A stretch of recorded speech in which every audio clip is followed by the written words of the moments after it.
তুমি যে এই ঘরে আছো কি করে বুঝবো? আছো যখন তো একটা ব্যবস্থা করতেই হবে। অনুরাগের ছোঁয়া আজকের পর্ব ধারাবাহিকের শুরুতে দেখানো হয় বাড়ির সবাই উর্মিকে নিয়ে হাসপাতালে গিয়েছে। দীপা তখন ঠাকুরের কাছে প্রার্থনা করছিল।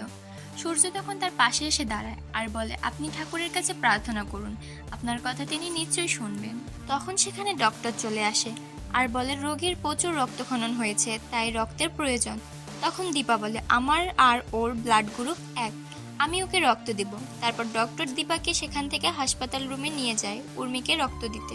দিন শিফট হলে রুডিকে দেখানো হয় সে গাড়ি থেকে নেমে চিৎকার করে বলতে থাকে, না কিছুতে এসব হতে পারে না। রুডি রেগে বলে সে দীপা সেনগুপ্তকে শেষ করেই ছাড়বে, উর্মি সহ ওই বাড়ির সবাইকে দেখে নেবে।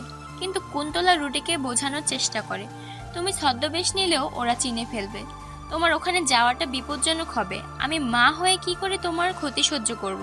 কিন্তু রুডি কিছু শোনে না, সে সেখান থেকে চলে যায়। ওদিকে দীপা উর্মিকে রক্ত দিয়ে দুর্বল হয়ে পড়ে। ডক্টর এসে বাড়ির সবাইকে জানায়। তখন সূর্য সোনাকে জিজ্ঞেস করে, তুই না বলেছিলি দীপা সেই যে আমাদের সবকিছু শেষ করে দিয়েছে? তখন সোনা কাঁদতে কাঁদতে বলে, আমি ভুল বলেছিলাম তোমাকে বাবা, রূপাই তোমাকে ঠিক বলেছে, দীপা তোমার স্ত্রী। তখনই সেখানে রুডি ওয়ার্ড বয়ে ছদ্মবেশে হসপিটালে প্রবেশ করে। তারপর উর্মির কেবিনে চলে আসে।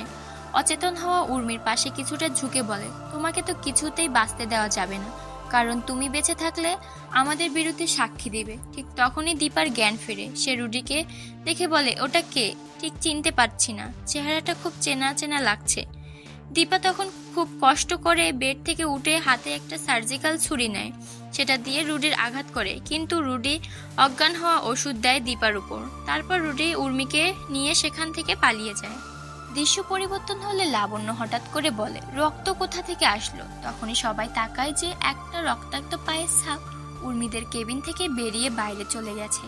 বাড়ির সবাই কেবিনে ঢোকে আর দেখতে পায় উর্মি সেখানে নেই, আর দীপা অজ্ঞান হয়ে মেঝেতে পড়ে আছে। তখনই সোনা খেয়াল করে মেঝেতেও রক্ত লেগে আছে। সূর্য বলে, একটা ওয়ার্ড বয় এখানে ঢুকেছিল, কিন্তু বের হওয়ার সময় একটা খালি স্ট্রেচার নিয়ে বেরিয়েছিল। ওদিকে রুডি উর্মিকে গাড়িতে করে নিয়ে যেতে যেতে বলে, খেলা এখন আমার হাতে, তুমি তোমার বোনকে বাঁচাতে ঠিকই আসবে, আর ঠিক তখনই আমি দেখাবো আমার খেলা। দৃশ্য পরিবর্তন হলে আবারও বাড়ির সবাইকে হাসপাতালে দেখা যায়। রুডি দীপাকে ফোন দিয়ে বলে, উর্মিকে বাঁচাতে চাইলে একা এখানে চলে আসতে, কাউকে সাথে নিয়ে আসতে মানা করে, যদি সে জানতে পারে তাহলে উর্মিকে খুন করে দিবে। দীপা তখন উর্মির কাছে আসার জন্য হাসপাতাল থেকে বেরিয়ে পড়ে। এদিকে উর্মিকে কুন্তলা চেয়ারের সাথে বেঁধে দেয়। উর্মি তখন হাসতে হাসতে বলে, আমার তো এরকম অবস্থা হওয়ারই ছিল, যেমন কর্ম তেমন ফল, আজকের পর্ব এখানেই শেষ।